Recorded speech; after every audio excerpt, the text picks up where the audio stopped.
Deux députés font parler d'eux depuis le lancement de l'opération de démantèlement des bidonvilles. L'un est LR, l'autre appartient au groupe Lyot, mais tous deux soutiennent l'opération et plus largement la lutte contre l'immigration illégale sur l'île Charlotte Dornelas. Il est intéressant de constater que leurs propos tenus sur la situation sur place seraient intolérables sur la même situation ici en métropole. Pourquoi ?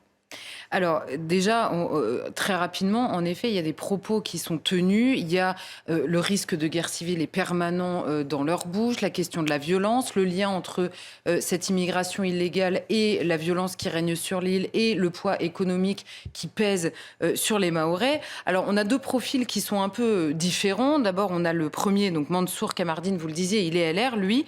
Il a été élu très jeune maire de sa ville à Mayotte et c'est un habitué depuis le premier jour de la lutte contre l'immigration illégale. Et lui, il est élu depuis 2002 et en 2005, il dépose la première proposition de loi pour la suppression du droit du sol à Mayotte, en disant ça n'est plus possible. Et il le dit lui-même, si l'on ne fait rien, 95% de la population de l'île sera étrangère d'ici 5 à 10 ans. Donc c'est son angoisse depuis le début. Lui, il est LR. Il y a 18 ans déjà. C'est ça. Et la seconde, Estelle Youssoufa, alors elle, c'est une ancienne journaliste. Elle est issue à l'origine d'un collectif citoyen qui lutte contre la violence sur son île natale, Mayotte, donc, violence qui est liée dans son discours à cette immigration massive qui vient des Comores, on l'a déjà évoqué. Et elle a été élue, elle, députée aux dernières élections. Alors c'est vrai que les accusations de racisme, de xénophobie, les accusations de haine même sont rangées totalement au placard par les opposants qui utilisent parfois... qui ne qualifient pas directement les propos de ces députés en réalité. Ils font leur petite tambouille de leur côté. On l'a vu notamment sur la question de la justice hier et des décisions de justice qui viennent contrebalancer, on va dire, la décision politique. Mais simplement, eux ne sont pas visés, ne sont pas accusés, ne sont pas insultés comme d'autres pourraient l'être en tenant les mêmes propos en métropole. Alors évidemment, on va nous dire, eux, ils sont mahorais et la situation est suffisamment catastrophique à Mayotte pour que personne n'ose trop venir leur faire la morale, on va dire, quand eux essayent de régler les problèmes sur place. Par ailleurs, il serait difficile de les accuser de trahison à la cause de leur communauté, on va dire, puisqu'ils sont élus d'une population qui est très homogène et qui leur ressemble, évidemment, qui est massivement musulmane, avec une homogénéité culturelle totale. Donc c'est très difficile de venir les accuser.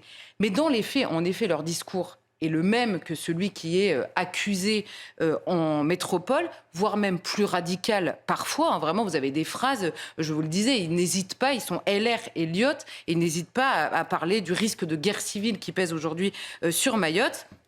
Et ils sont exemptés de ces accusations.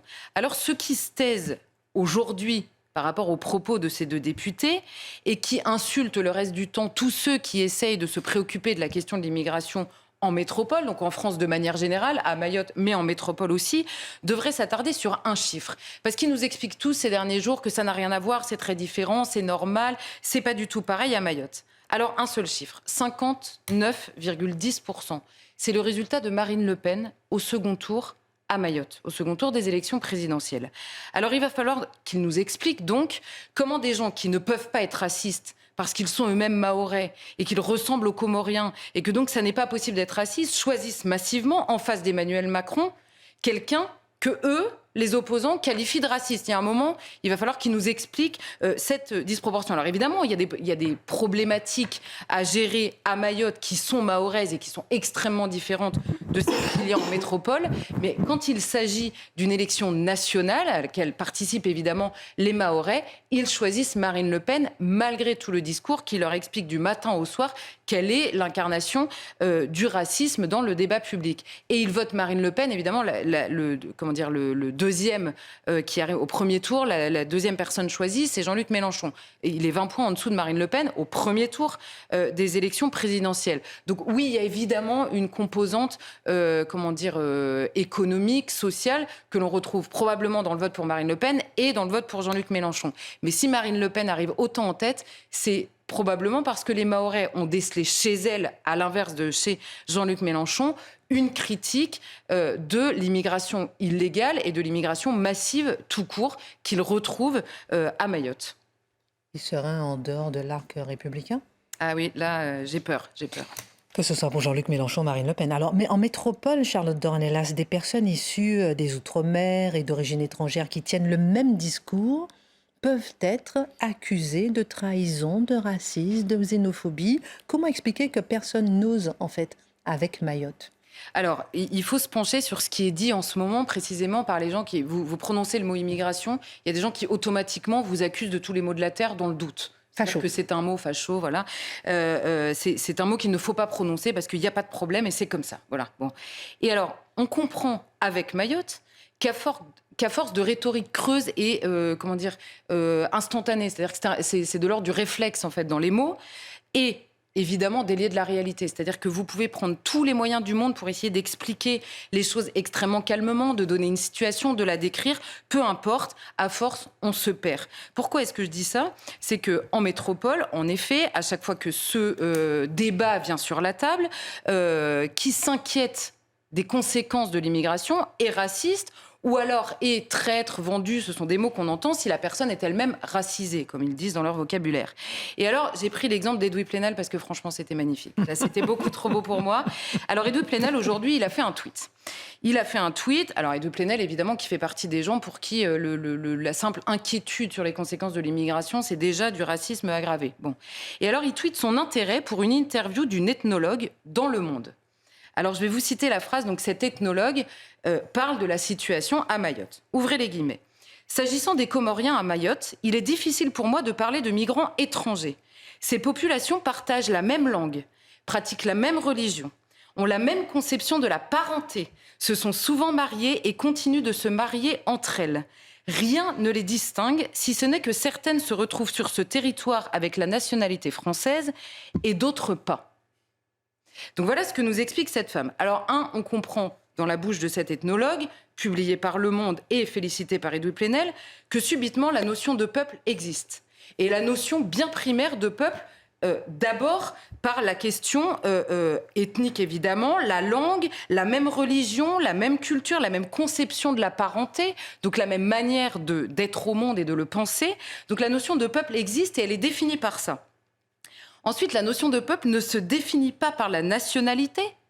Elle nous le précise bien. C'est pas la nationalité qui fait le peuple, c'est la langue, la religion, la coutume et les us. C'est ça qu'elle nous explique dans ce texte. Alors, il faudra que cette ethnologue, moi je ne la connais pas, peut-être qu'elle est cohérente, mais il faudra qu'Edoui Plenel vienne nous expliquer que, quand on explique précisément qu'il y a un problème parfois de déliaison entre la nationalité, vous savez, parfois on dit les Français de papier, ceux qui ont la nationalité mais qui n'ont pas le cœur français, qui ne s'inscrivent pas dans la longue lignée culturelle, qui ne parlent pas la langue du pays, qui ne pratiquent pas ses us et ses coutumes, voire qui les rejettent.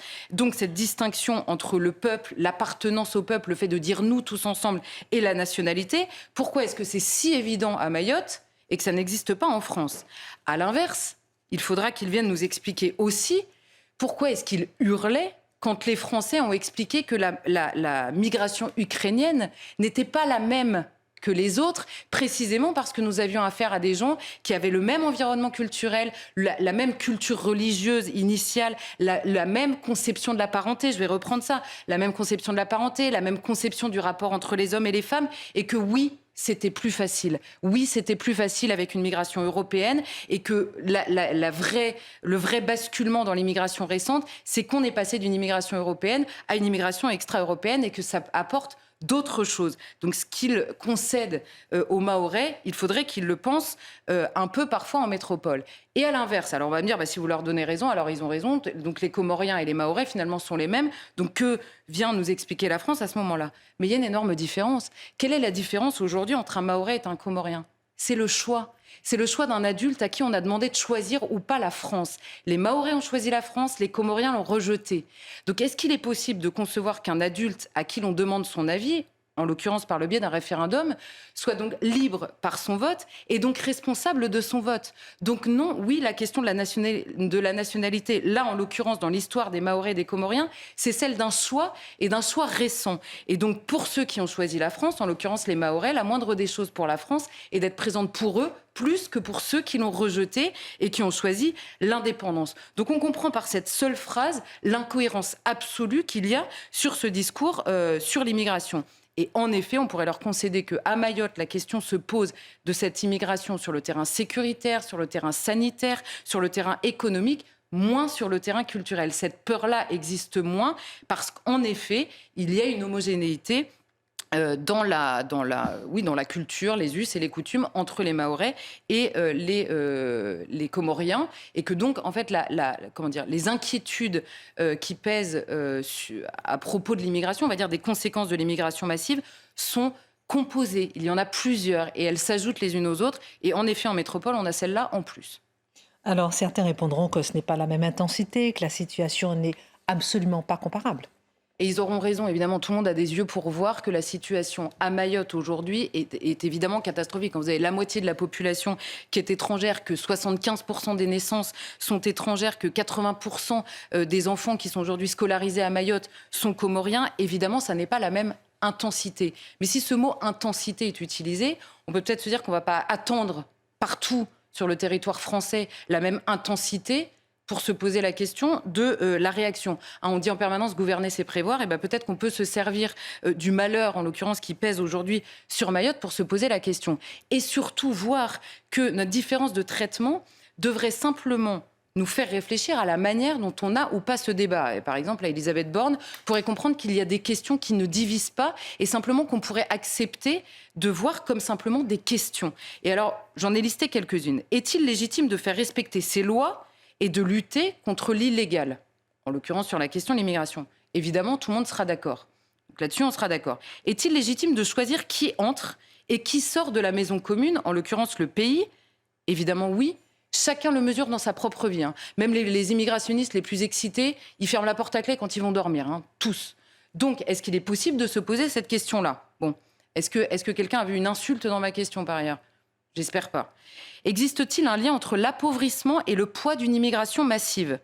La réponse peut varier. Elle peut susciter un débat. Mais est-ce que quelqu'un peut m'expliquer l'insulte qu'il y a dans le seul fait de se poser cette question-là? Puisque, évidemment, la question économique fait partie des attributions du politique. Existe-t-il une surreprésentation des étrangers dans la délinquance? C'est une question qui est posée à Mayotte. C'est une question qu'il est impossible de poser en France. Et pourtant, le constat est là. On le dit tout le temps, 25% des prisonniers sont étrangers. Donc oui, il y a une disproportion. Alors on peut ne pas s'entendre sur les causes de cette surreprésentation, on peut débattre de ça, mais est-il seulement possible, entre adultes, de poser simplement la question? À Mayotte, c'est possible, ce serait bien qu'on devienne des adultes en France. Et en effet, en métropole, on pourra ajouter une chose, est-ce que l'importation d'une population culturellement étrangère, notamment sur le terrain religieux, change la vie de tous? Eh bien, vous voyez que les débats qui animent ce pays toute la journée sur est-ce qu'il faut autoriser ou pas le voile islamique à l'école, dans la rue, est-ce qu'il faut des menus halal ou pas, sans porc, etc. Tous les débats qui nous occupent toute la journée, toute la question des excisions des petites filles qui ont augmenté, toute la question de l'absentéisme le jour de l'Aïd. Ces débats-là, ils n'existent que parce que cette immigration existait. Donc on peut trouver ça génial, on peut accompagner le changement de ce pays ou le déplorer. Mais ce qui est sûr, c'est que oui, le choix de l'immigration massive change la vie de tous et change le pays lui-même.